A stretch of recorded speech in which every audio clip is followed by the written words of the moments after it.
pops up and you can tell us who you are. Great, a children's hospital. So happy to have a children's hospital here. We are actually really ramping up our resources for adolescent treatment. So feel free to reach out to us anytime to tap into those resources for addiction treatment access at children's hospitals. Awesome. Queen of the Valley, Napa, part of this Providence system. So excited to have the entire Providence system in our network of support. We had a couple of very, very successful hospitals in our first round of California Bridge from Providence St. Joseph's. Suburbs of Chicago, woo woo. I'm gonna put my Northwestern sweatshirt on. What suburb? Yeah, I'm gonna go change into my Northwestern sweatshirt, BRB, go Cats. Reb, did you see Tom Sugarman is here? Hi, Tom. Oh my gosh, hey, Tom. Arlington Heights, okay. Not too far from Evanston. Great. UCLA hospitals. We're going to have such an LA powerhouse of treatment in a couple of months when we all get started here. Great. Marin, right up north from where I am in Oakland. Good Orange County contingent here today also. Orange County is also a powerhouse, partly thanks to the leadership of some of our consultants, BC and company. All right.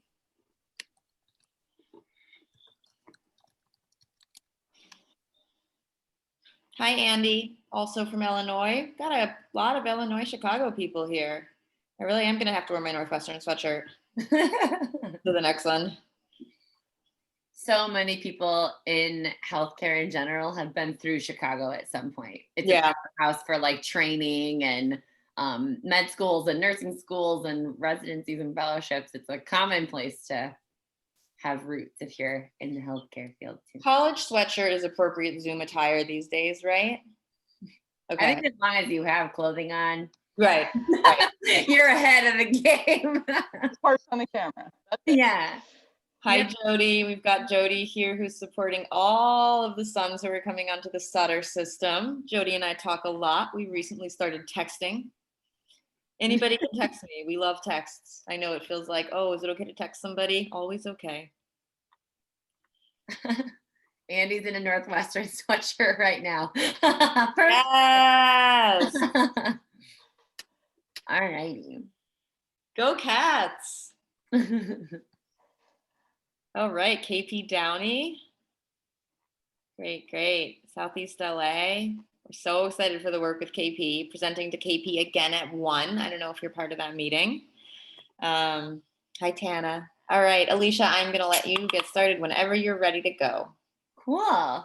So welcome everybody to the first of our newest Bridge program webinar series meant to really help both the sites that are newer at this, but also hopefully to engage our sites who are not newer. But this lecture in particular is sort of aimed at places that are getting started with their MAT program, realizing that at some point someone from your hospital applied for this BHPP funding and thought, let's do this, but you can't do it all by yourself. And so where do you go now? Somebody signed you up for this and you're ready to get started. What are the very first steps that you're going to take? My name is Alicia Kurtz. I am a regional director for California Bridge Program, and I'm also an emergency physician with Vituity here in California. Reb? Yeah, and I am Reb Close, also an emergency physician. I practice in Monterey, California, and I am as well a regional director. So I'm grateful to be here, and I want to thank everyone for participating with us today. We're ready to move forward, and Alicia and I have absolutely no financial disclosures, but as you will see as we go along with this presentation, we have loads and loads and loads of passion. Next slide. And as Elizabeth said earlier, you get CME for this time, and there will be a link at the end of the presentation with that information. So next slide, please. First of all, we're going to go through what does success look like. And it's funny because as I was trying to figure out which case I was going to talk about, we've had so many recently very successful cases that it was hard to pick. But I'm going to give you the most recent one that I had. So a young man came in. I received a text that he was coming in. And the reason I received that is because my hospital participates in EDI, the ED Information Exchange. And so we have it set up that we actually get an alert when somebody's coming into the ER with a diagnosis that involves addiction. And so both my substance use navigator and myself, we received these texts. And so I knew. And so I went into the room to see this patient, and he was a young man, and he'd been using street Percocet, which in my community is essentially playing Russian roulette with a gun full of bullets and hoping for a misfire. We have nothing that is actually Percocet in our community. It's all fentanyl, and the concentration is anybody's guess. And so we're seeing a lot of fatalities. We're seeing a lot of non-fatal overdoses. It's horrid. And this man knew it. He had a recent overdose save because he had obviously smoked a lethal dose with the Percocet he'd taken recently. Unfortunately, he was saved. His friend had an naloxone that we have as part of our ER distribution program. So they got him back, and he just kind of realized this wasn't, he doesn't want to die. And so he came in asking for help. And I thanked him because I realized it takes a huge amount of courage to walk into an ER and say you're scared and you need help. And substance use has been stigmatized for so long, and he was afraid. So I thanked him for being there. And then we brought the team. So the social work team that we have at our hospital is involved because he had issues with housing and with his job and how's insurance going to work and all that stuff. And Araceli, our substance use navigator, was involved, and he was in withdrawal. So I started him on bupe in the ER, and then sent the script that he would need until his follow-up program was able to take over his care, and we connected him. These are some of the most rewarding ER patients I get to take care of, because it's actually usually a young, healthy person that's asking for a change, and you're able to give them that change. So last I heard, he's connected. He's being helped with our social services regarding his job and housing needs, and he's grateful. We get a lot of texts from our patients letting us know that what we do matters, and that's becoming our model of care at this point. Alicia? So, Reb, while I tell my piece, I think I'm going to have you connect maybe via text with Elizabeth. We're having a little bit of issue with your audio. Yeah, Caroline will help you. Caroline will help Sorry, you. with Caroline. Yeah. Okay, so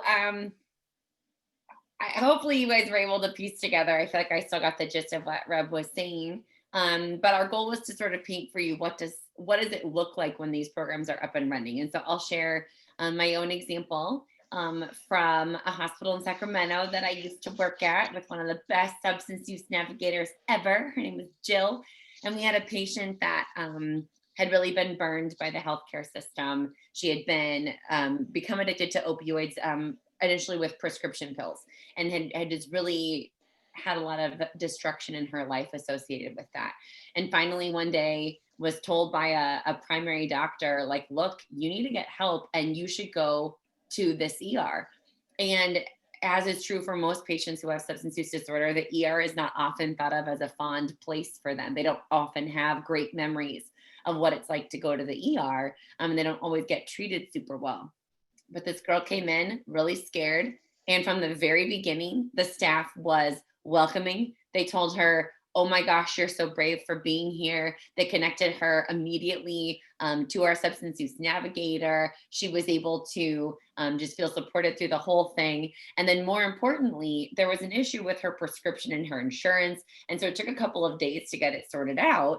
And she was able to use our ER with multiple different providers and different nurses, but with the same experience every day, where she showed up to people who were excited that she was there and happy at the opportunity to help her troubleshoot and ultimately get her started on Suboxone. And now fast forward X number of months, she's living at home with her little boy and back with her husband, and has a job. She's been working as a barista at Starbucks and is doing really well. And just, she really talks a lot about how in those first few days, multiple times, she can't believe what a welcoming and a supportive experience it was.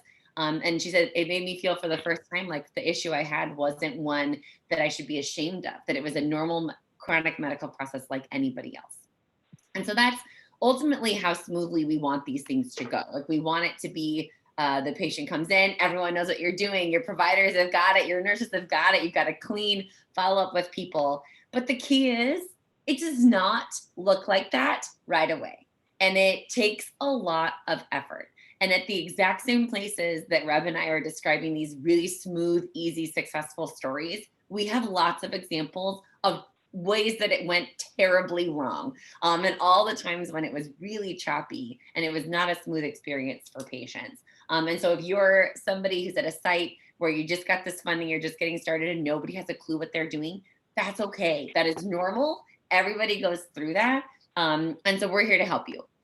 The number one thing that you're going to do, hopefully at the end of this, if you haven't accessed it already, is that you want to access our new California Bridge Blueprint for Hospital Opioid Use Disorder Treatment. It's basically an implementation guide. It's 30 some odd pages, and it has lots and lots of links to example resources you can use. And it really goes through all the different steps that you would need to be able to get started, whether it's how do I stash this in the pharmacy? How do I educate my pharmacy team? What does a substance use navigator even do? Who do I need on my team? All of those steps. Here's a copy of the table of contents. You can see it's pretty darn comprehensive. The link is in the chat. So if you don't have a copy of this and you're looking for a copy of it, go ahead now, click in the chat. It will take you straight to the PDF. Download yourself a copy. Our goal today is to do a deeper dive into this section right here, building your team. Reb, I'll hand it back over to you. Perfect. Is my audio better? Yeah. So much better. Good. Thanks. Whew, tech, I can do this. Okay, so the first part is who do you already have on your team? And obviously you are here, so you are going to be one of our key components of your team, but you have all of us. And so I just want you to keep in your mind that it's not, you against the world or you creating the world, you've got us behind you. But for right now, let's think locally who's there. So maybe it's social work, pharmacy, nursing, ED, administration, physicians, who's there right now. So if, and I know, Alicia, we were talking about having in the chat, sharing who's on your team. Yeah. So Who's if you're able to do that. Mm-hmm. Yeah, let us know. So who are your first people that applied for BHPP that got you onto this webinar? What is your role? What is your team now? Who are the components? Let us know in the chat. We're curious. Perfect. Because once you know who's on your team, then the next question is, who do you want? And what I would say is anybody who isn't. So if you don't have pharmacy representation, you're missing out, right? If we're not having our social work representation, we're missing out. Oh, who do we have? Am I still working? Oh, okay. Yeah. Okay, good, because I thought somebody said it still was not live. I apologize. Anyway, so you're going to want to be able to share the ideas, the experience, the knowledge, and the brainstorming of anybody in these groups. And the more the merrier, in my opinion. We all work different hours. We all have different skill sets. We all have different experiences. It's that greater resource that's really going to help. So I see that people are putting in a lot of really fun connections. I know Alicia is going to clarify some of those. Yeah, so it looks like actually most people's team includes like a care coordination type person, like a social worker. I think we're seeing a lot of that in the BHPP funding, is that some places are having their own substance use navigator, but a lot of them are involving social work, care coordination. We've got a good number of physicians who are originally a part of this team. So it's like a lot of social workers, a lot of physicians, a couple of nurses, a few places with pretty robust teams, but most of them are 2 or 3 people. Okay. So like Reb was saying, if that's where you're at, then you want to think about this list on the screen. What are the pieces that are missing? So if you've got a doctor and a social worker who's going to be your son, who can you get as a nursing champion? Who can you get as a pharmacy champion? If you don't have a social worker or a care coordinator on your team, who would you use to pull in? which brings us to sort of this other question, which is, what is a champion? What does a champion even do? Because we use that term in California Bridge a lot. And we want to make sure that the expectation is pretty clear, because people will always want to know, like, am I getting paid for this? Is this a job? Like, what, what is it? And ultimately, a champion is sort of our way of acknowledging that in change management, nothing ever goes well with a specific person, one person being the only person trying to push something through. So you could have the most dedicated, awesome, brilliant, passionate nurse director who tries to start this program at your hospital. But if you don't have a physician getting the other physicians on board, if you don't have a social worker getting your care coordination team on board, you don't have the pharmacy on board and answering their questions in a specific way, it's just not going to be as successful. And so the champion would be somebody who meets with the other champions. So a nurse, a doctor, everybody gets together and they develop the timeline of, okay, we're going to start doing education in this period. We're going to really push to do, BUP in the ER starts in this period. Then we're going to try to set up everybody to do self-starts for patients who aren't actively withdrawing, whatever that looks like. And you can use the implementation guide. But then that person's job is to really help create hype and answer questions among their peer group. So a pharmacist will be able to answer pharmacists' questions better and in a more perfect way than I ever could as a doctor. And I, as a doctor, could explain something to another doctor probably better than a social worker could. It's just that whole acknowledgement that your peers will understand sort of how you think and be able to use your language better. So that's the champion's role, is to be a resource to others and also kind of a hype person. So the next question would be, what? Go ahead, Reb. Oh, no, that's what I was going to say. So now, again, in the chat, we're hoping for some of your thoughts of what makes a champion great. And these go back to some of the items that were just mentioned. But if you have experience in something with your champion or you think makes a good champion, let's see if we can share that as well. And then we'll talk about some things that we came up with that we found over time to really pan out to make this work successful. So what are we seeing in our chat? Let us know, what do you think makes a good champion? How do you pick them? What are you looking for? Yeah, somebody who actually understands and has a heart for this population, right? You're going to be doing a lot of culture change. You don't want your champion to be somebody who needs culture change. Their heart should be in the right place already. We've got excited, respected. That's a great point, Tom. You want somebody who other people respect. You don't want to pick the person nobody likes. That's not going to get you very far. You've got willingness to learn, confidence, approachability, really important. Somebody who wants to affect change. Not everybody who works in healthcare is excited about change or being flexible or failing. Not everyone's comfortable failing. You got to pick somebody like that. Interested, effective at building relationships. These are so good. Perfect. Someone with capacity. Oh my gosh, yes. Someone who actually has space on their plate to add another thing. Otherwise, they're not going to answer your emails. They're not going to show up at your meetings. That's such a good point. Willing to talk to everybody. Yeah. So this list already in the chat is actually a little bit better than some of the things we came up with. Yeah, and that was a lot of the points that were brought up. We absolutely agree. It's the can't-do attitude. When a problem arises, which it has to, as we're building and creating new systems, when the problems come up, it's got to be, how can we overcome this? We tease at my shop of it's over, under, or through. Just pick one. We'll get there. And so it's not the what can't we do? It's, okay, how do we get there? What can we do to make this better? And so problem solver traits are obviously very important. People that are focused on being able to find and create a solution where one may not exist. And exactly as was mentioned in the chat, someone who is influential in your institution and respected. And I think I saw in there as well, someone who's approachable. Always a really nice trait. Flexibility is obviously key in this work. And then I thought, and as we were talking about it, it's really important it may not be who you first think.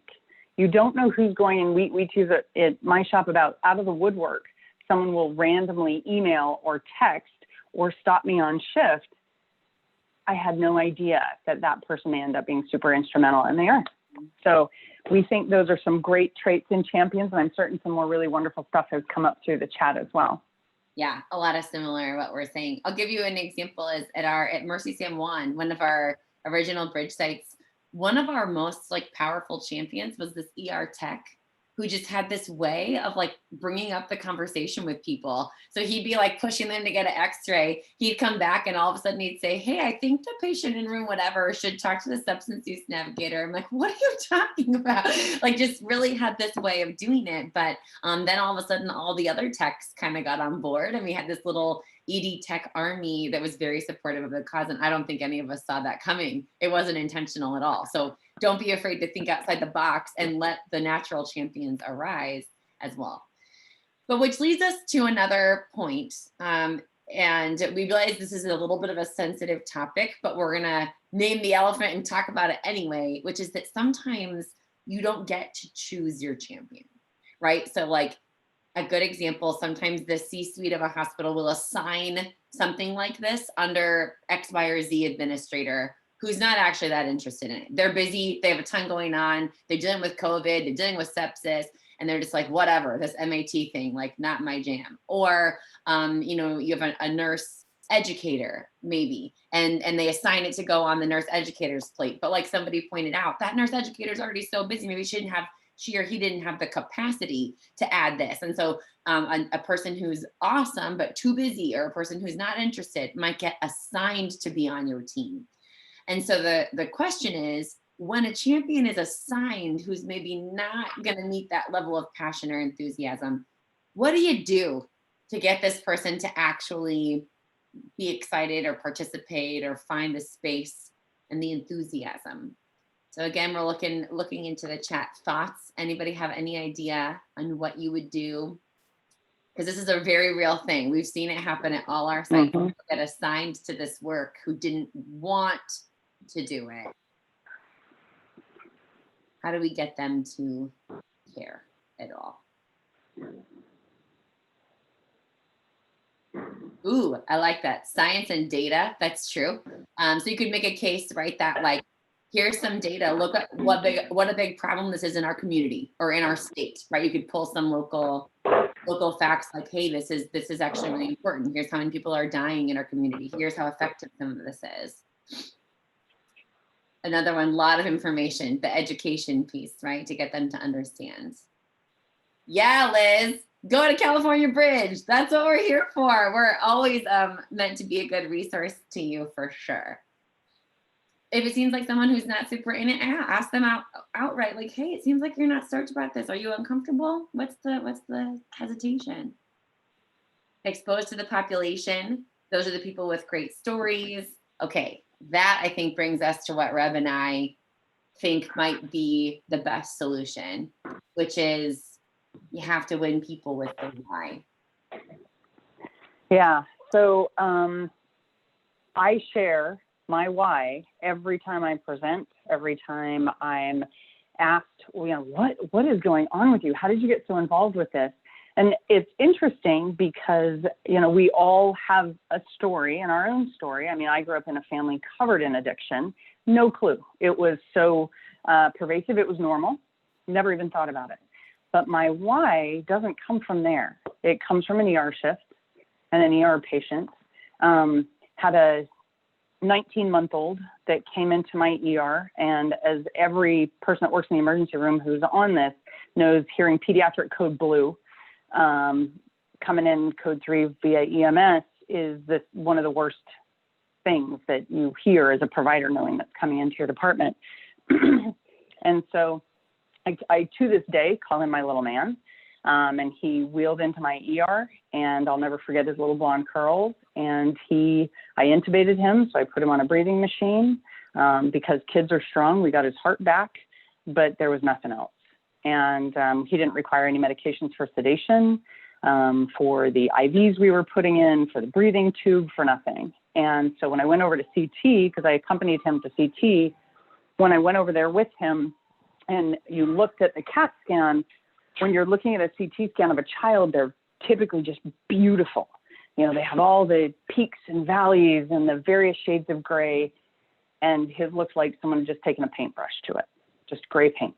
And there was nothing there that you could see of this little man. And he ultimately died. And when the coroner was able, and we had become friends over the years from all the fatalities we've been seeing, when the coroner was able, he told me the cause of death was an opiate overdose.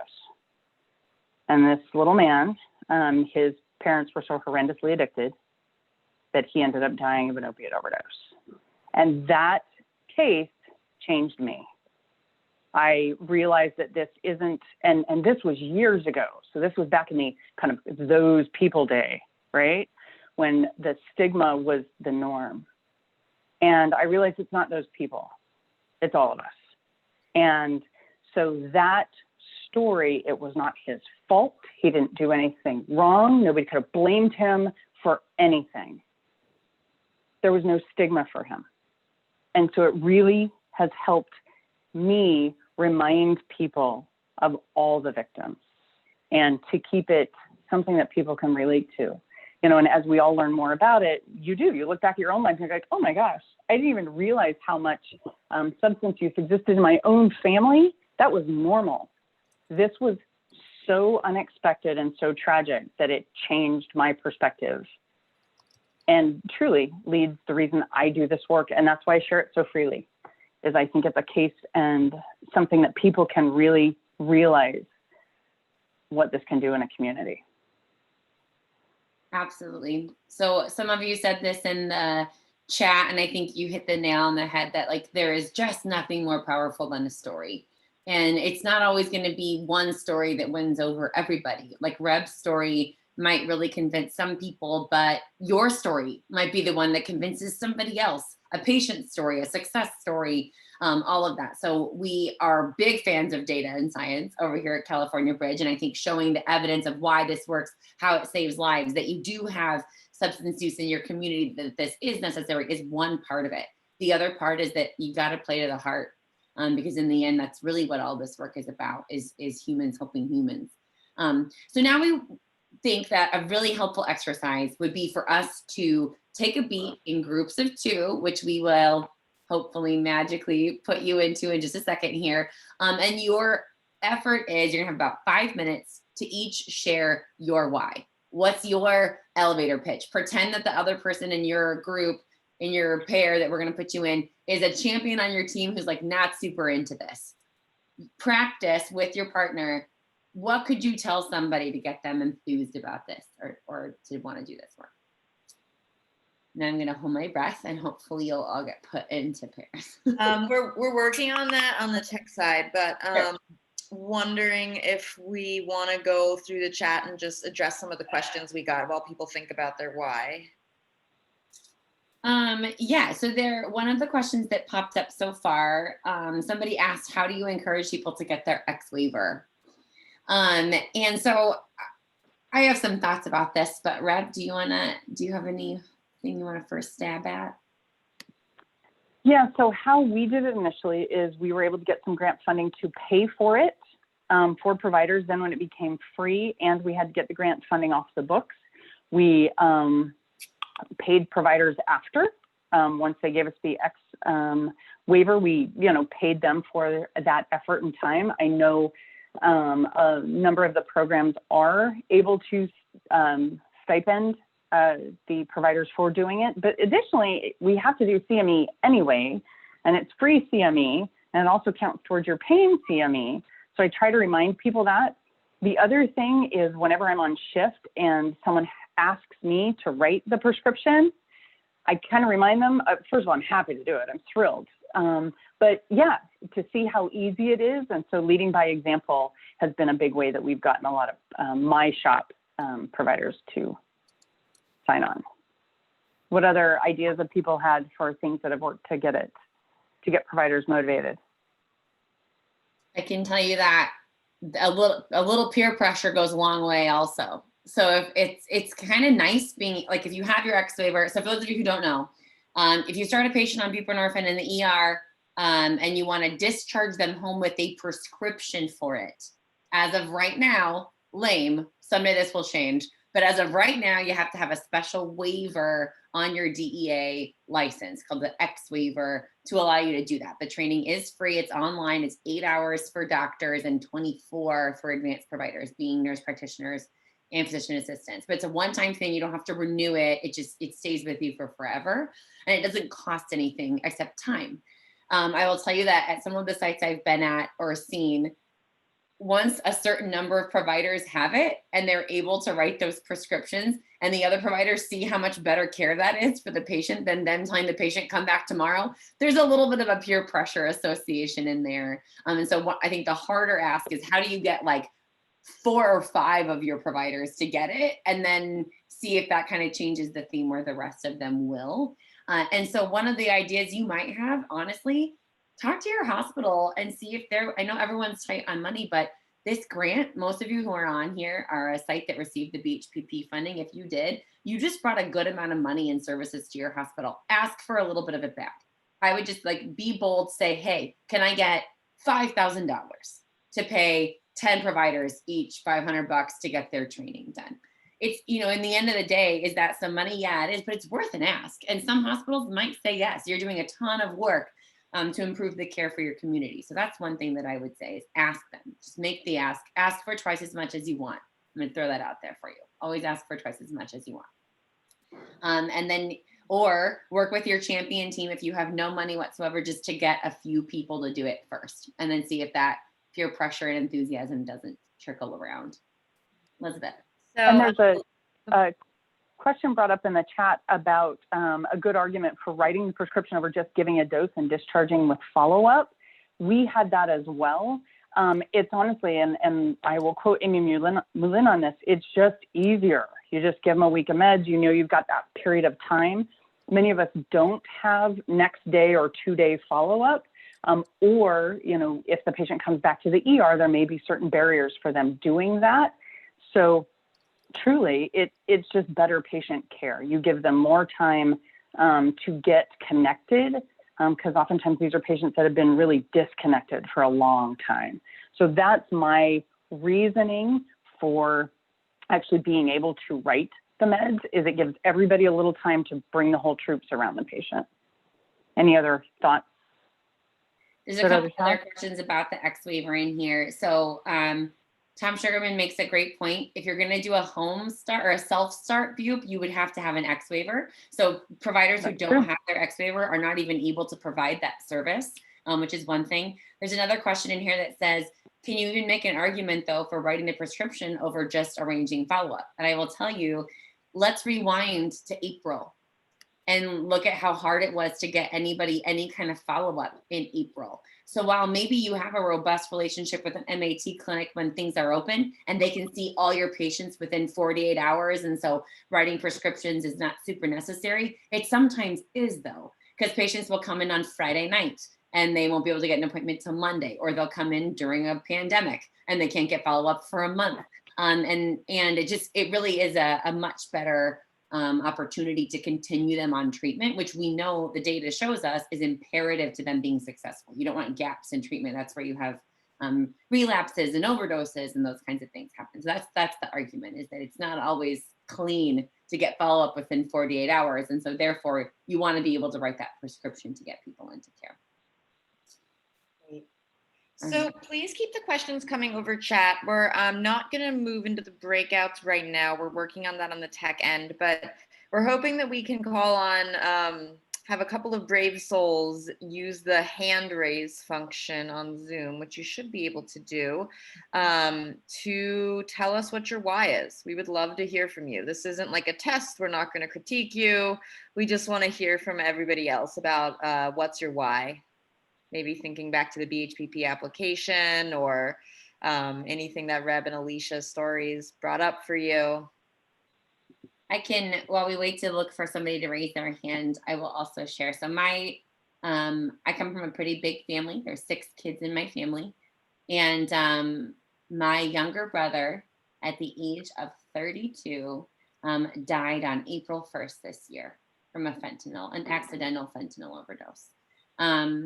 He's somebody who's struggled with drug use off and on for a long time. He was not trying to overdose or kill himself. We have that on pretty good authority. And there was fentanyl laced in the meth that he had purchased. He was one of a few people who accidentally overdosed that night. And he died. And so for me, this work is about, like, if I can stop one other person's brother from dying, or one person's neighbor or their friend or their mom or their child, then all of the work that I'm doing will have been, no question, worth it. 100%. 100%. And I saw somebody's hand and then it went away. Rasa, you should be able to speak now. Hi, thank you. Yeah, I'm living in New Mexico, and we have a lot of historic trauma here, and people medicate their pain, and so I think I just have an understanding of that and compassion for that. That we have a long ways to heal those sort of structural, systemic, historic issues, the disparities, the economic disparities. We have really, really high poverty rates here. Suicide, substance use disorder is very prevalent. It's familial, it's generational, passed down. So, and these are my people too. You know, they're people I grew up with and love. And so, you know, it's my purpose and mission to make life easier, to you know, meet people where they're at, and I'm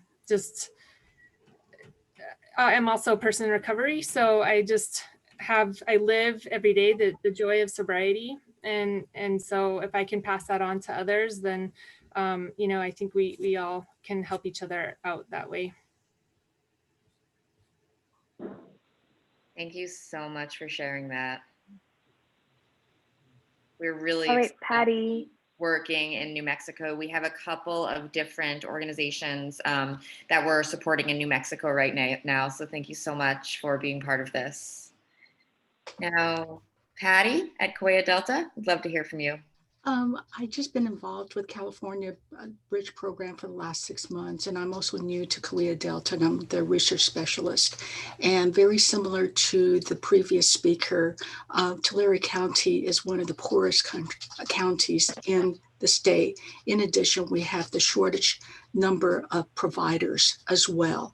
And so I have experience with implementing a disciplinary HIV high-risk pregnancy clinic at the Ohio State University, and seeing it being now the primary referral clinic, and bringing my experiences to the California Bridge, where it impacts the whole state, has been just a very rewarding experience. But I think it goes back to the needs of our patients, and our county, majority of our patients are 60%. And also one of the challenges is really to teach with, not just based on evidence, but how do you teach to change passion and empathy?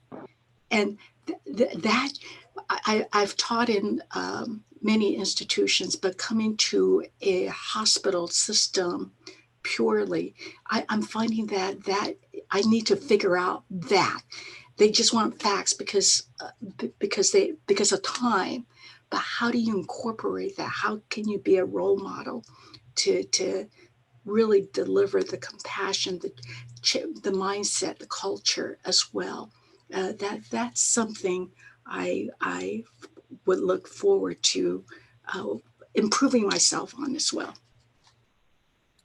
Thank you so much, Patty. It's been really amazing to see the capacity that California Bridge has been able to build in the Central Valley, working with Race, our amazing director working there, regional director, as well as with Reb right next door on the Central Coast. So please, thank you so much for your work. And anyone else on the call from the Central Valley, you know, we got you, we see you.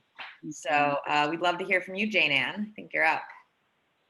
I'll take 2 more contributions, and then we'll leave ample time for Q&A and telling you what's next with us.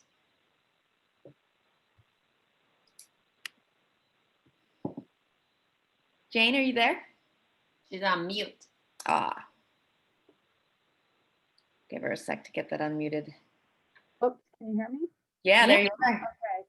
First of all, thank you for pronouncing my name properly. That was awesome. um, my why is I'm the director of emergency services at West Coast Hospital, and we're in the northwest corner of LA County, and it's a pretty affluent area. We're right at Calabasas, West Hills, Malibu area.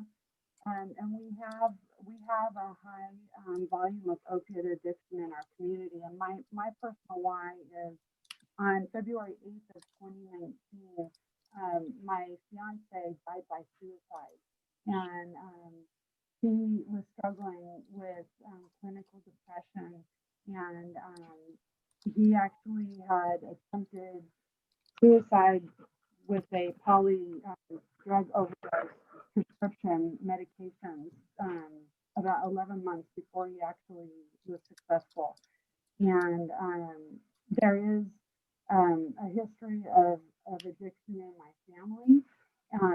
And then it just rocked my world when he died by suicide. And so when I'm the one that applied for this grant for the hospital, it's an issue in our community that is so prevalent, and people, there's all walks of life. We have homeless people, but we have very well-educated, intelligent people that we just have to destigmatize this whole, the connotation of opiate addiction is just, there's a lot of stigma. So my goal is to help educate my team here, and to just make it a more forgiving environment, and try to really work with we're partnering with Tarzana Treatment Centers to really get the word out in the community once we get established and up and going, that people can come here for help. And so that's what drives me. That's an amazing story. Thank you for sharing that. And we're sorry to hear about that loss. One thing that I want to just commend you for is that it's so impactful when this effort can be led by an ED director. Often we have physicians contacting us saying like, hey, I just need the right resources to approach my ED director and talk about this. Alicia is an ED director. We also have a regional director named Kevin Jones, who's an ED director within the Sutter system. So let Jane Ann be inspiration for everybody, that you get your ED director on board, and that'll be your path to smooth sailing. Yeah. So we have time for one more What's Your Why? And actually, we're going to hear from somebody who's on the California Bridge team. That's Tana Brooks, and she is our designated nurse consultant. So just as important as having your ED director on board, it's really important to have your nurses on board. And one of the things we're the most proud of at California Bridge is that based on our learnings from our first phase of our program, we've been able to put together a very robust set of tools for nurses, and that's been led by Tana. So when you hear from Tana, right now, keep in mind that Tana is someone that you have access to at any time to talk to your nurses and to support that effort. Tana? Hi, thank you for that. So my why doesn't relate to a very specific patient or a specific case, but it comes from a history of being an ER nurse and checking in patient after patient, that when they check in for a medical complaint, it's like, okay, you're in abdominal pain, let's rule out API, let's do this, let's do that. There's something I can do. I know that we'll figure out what's going on, and we can either fix this or address it or figure out follow-up. And when someone checked in withdrawal, it was kind of like, okay, you check them in and you know that they're not really going to get help. You'll probably see them again next week with the same complaint, or maybe as an overdose. And that sucks. That sucks as a person working in the ER to not have something to do or fix this problem, because you got into this career because you want to help people and you want to know what to do and how to help someone. So that's kind of what got me into the work. I work with Ariana Sampson, who's also a director on the Bridge program. And once we brought the program into our hospital, there was a way to help people. And it is absolutely life-changing to be like, okay, we have something to help you. I'm checking in a patient in triage. They say, hey, I hear you have bupe here and you can get me started on treatment. And I'm like, yeah, absolutely, we do. Let's get you checked in. Let's get you in treatment, and we'll get you connected with our clinic down the street. And someone checks in looking absolutely miserable, and they walk out like so grateful, and like there's hope in their eyes, there's hope for our staff. It's just incredible. So that's my story, that's my why.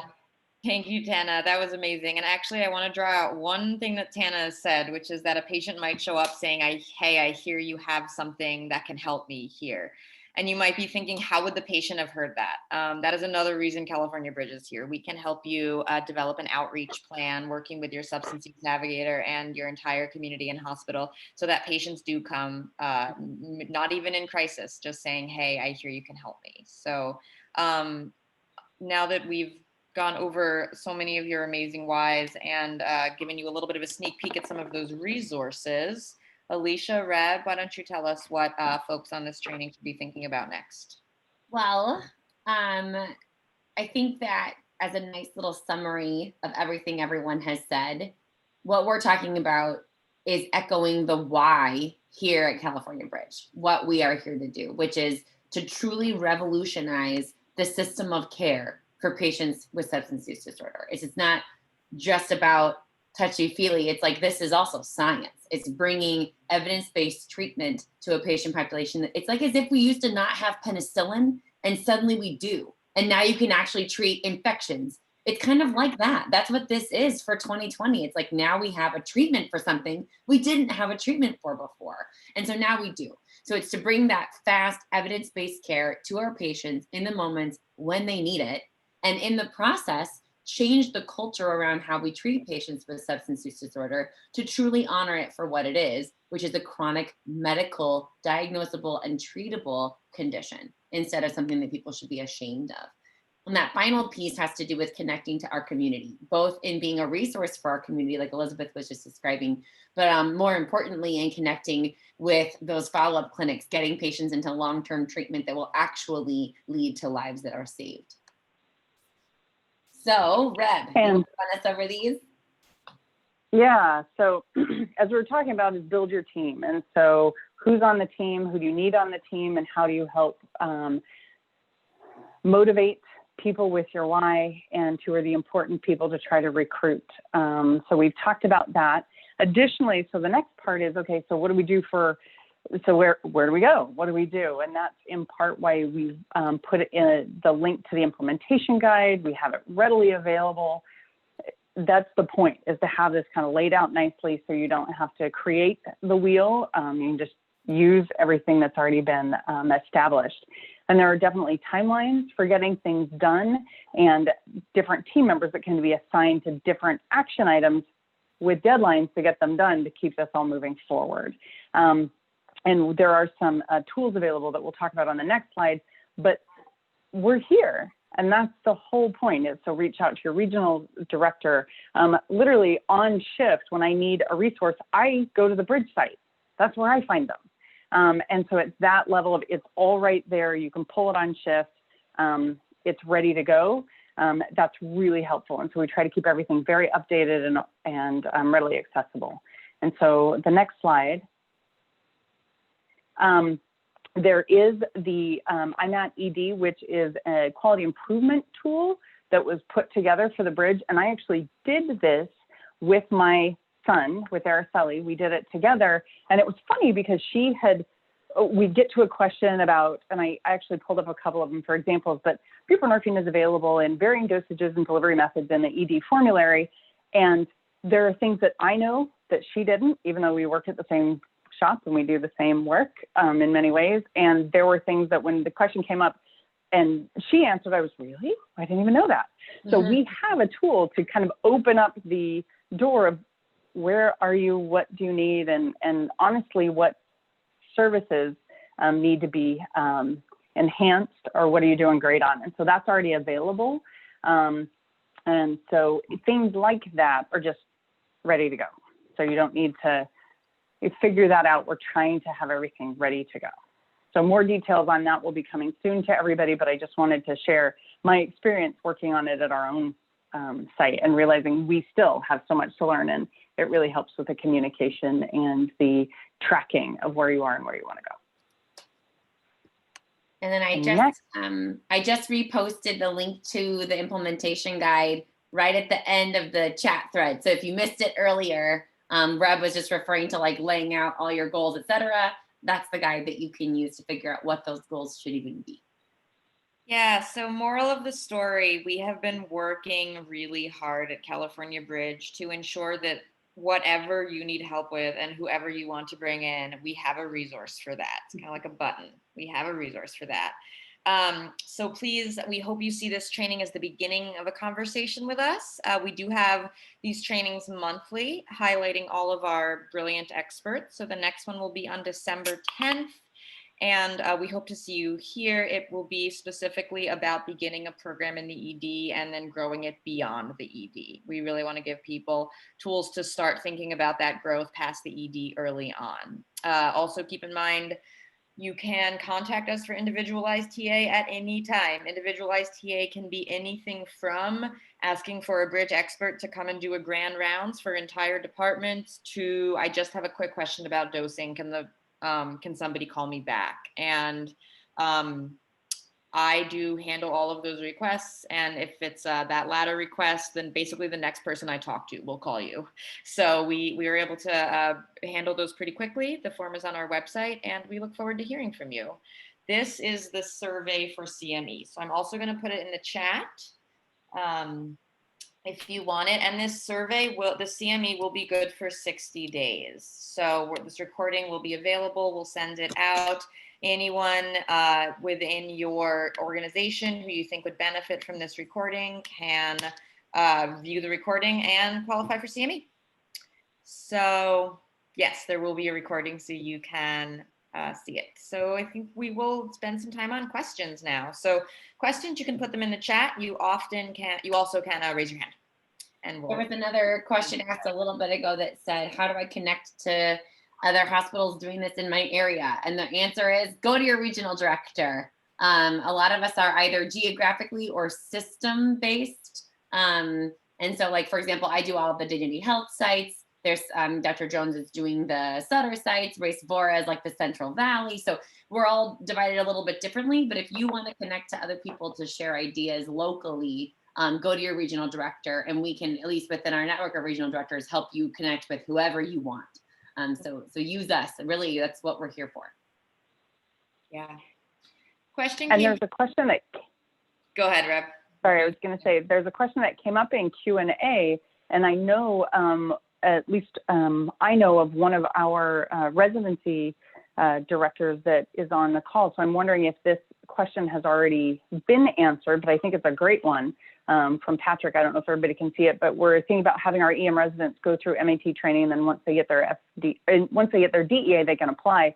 Do you know if the MAT training certificate will be valid if taken before DEA license? Oh, interesting. Yeah, I don't know that answer. So I'm hoping in our shared brain of 94 participants and all of us that somebody actually does know that answer. Yeah, because I think this is another part of this resource. I see Mo McCullough at who's down in LA and has been a bridge champion for a long time. Maureen says yes, it can. Do you want to go off mute and say more, Mo? We'll see if we can unmute you. Maureen is with Olive View, UCLA. So Caroline, can we unmute Maureen? There she is. Hello, it's nice to see you. Hey, how are you? Great, nice to see you here.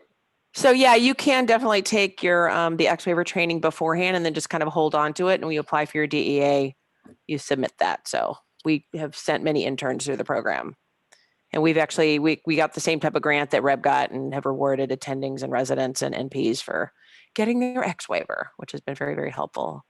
And ACEP now has ones that are geared to EM people, which is great because before you'd listen to kind of a clinic person who would tell you never give more than 2 milligrams at a time and crazy stuff like that. So it's nice to have a program that's geared for emergency medicine. So we've been doing this for a couple of years. I was just putting in the chat, like there's very few times in emergency medicine where you can really change someone's life and change the trajectory of their life. And this is one of them. We're about to launch a program for alcohol use disorder because we've been really, super happy with our opioid program. Thank you.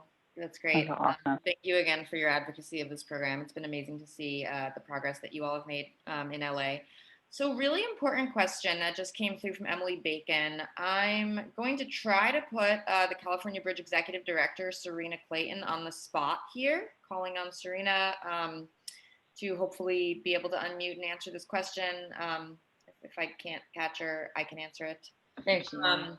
The question is, my hospital C-suite is hesitant to use this grant to implement a SUN because they are concerned about sustainability. Do you have information about the future plans of the Bridge program or anything I can use to help illustrate that this is the way medicine is heading and won't just fizzle out when the grant dries up?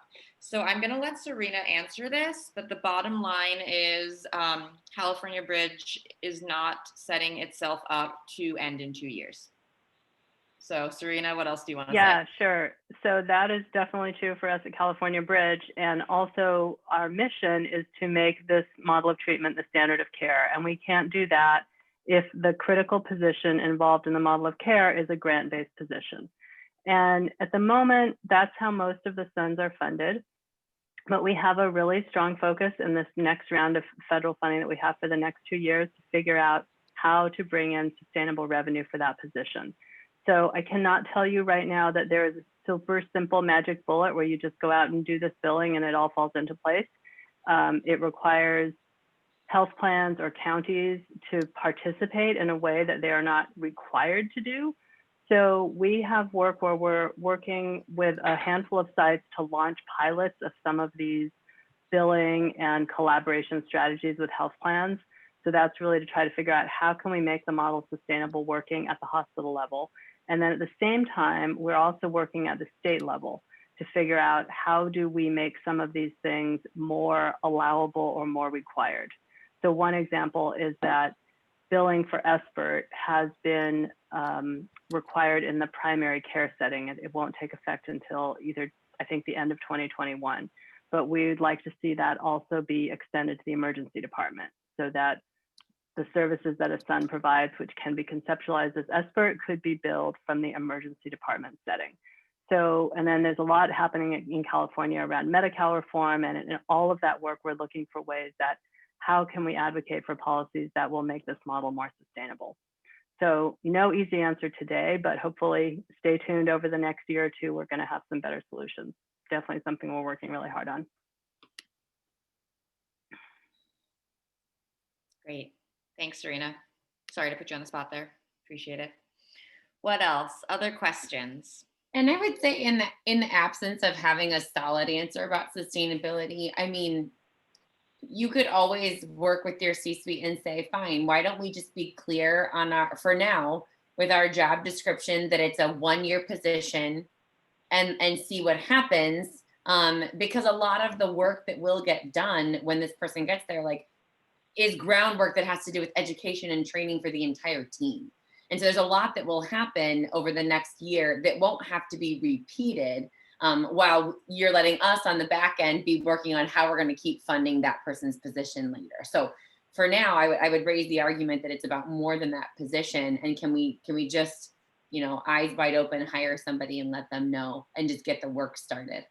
Yeah, and I want to put in a plug for our data shop over at California Bridge. Submitting data to California Bridge on a monthly basis will let us help you tell your story for sustainability. So when you submit data to California Bridge, we will give you resources to help show the progress your hospital is making in comparison to the rest of the state, in comparison to places locally. And we have done a lot of work to make sure that those data metrics do align with what your C-suite is going to want to hear about 6 months into the SUN role or however long. So please, you know, any question you want answered, come to us and we've got people to help. There are some other, if you're not following the chat, there's some helpful comments in here that there are some agencies, some counties that have substance use navigator and you can pay to contract and use some of their people, which is one option. If you're using a social worker, LCSWs can bill for their addiction consults. So there are a lot of ways to be creative about it. And then Serena added one more thing that she forgot to say, which is that when we finished the California Bridge program originally, the first series of 52 hospitals, 19 of them, even with no further guaranteed funding, were going to keep their substance use navigator full-time anyway, because they did see the value and the benefit. So that's really saying something. And maybe you could take that stat back to your C-suite as well. But 19 of 52 hospitals said, even with not another drop in the bucket to pay for this, I'm keeping this. Yeah. Great. What else? Any other questions? Thank you, Camilla, for bringing your expertise. Your work in Santa Barbara is amazing. They were just a real powerhouse site for us early on, and we're excited to keep working with you and learning from you. We've learned so much from Camilla's site. What's an SUET? I don't know. What is that? Someone said, what does SUET stand for? I don't know. Substance use something. I'm not sure. We're always learning from you. Yes, we're going to send out the slides and we're going to send out the recording. And again, to reiterate, this recording will qualify for CME for 60 days. So could be a good team project if everybody watched it, got their CME, and then was able to share your own whys. Could be a good team building exercise or something to start to launch your program. I see that we're getting a lot of questions about billing. So actually, I'll put in a plug. We do have a specific training about sustainability in, I believe it's in February. So we are going to have a training completely focused on sustainability where we will do a very deep dive into these billing questions. And I realize that no one is like anxious to get started on something without a plan for what happens in the future. But I will tell you something, just do it. Let the sustainability part go a little bit. Like you're not going to have a solid plan for 5 years tomorrow, and just do the work. Like some of the hospitals, once the work is being done and you see how good it is, the hospital will see it too. And we will help you along the way to make that argument. So I get it. And I'm happy you're asking these questions. And like Liz and Serena said, we will guide you through it. But for right now, maybe let the money go a little bit and just do the work. Get the implementation guide, get your team together, start doing the work, and then give us a few months and we'll come back with more helpful information on that part of it. And just so you continue to believe that we have all the answers, SUET stands for Substance Use Evaluation Team. Thank you, Camilla.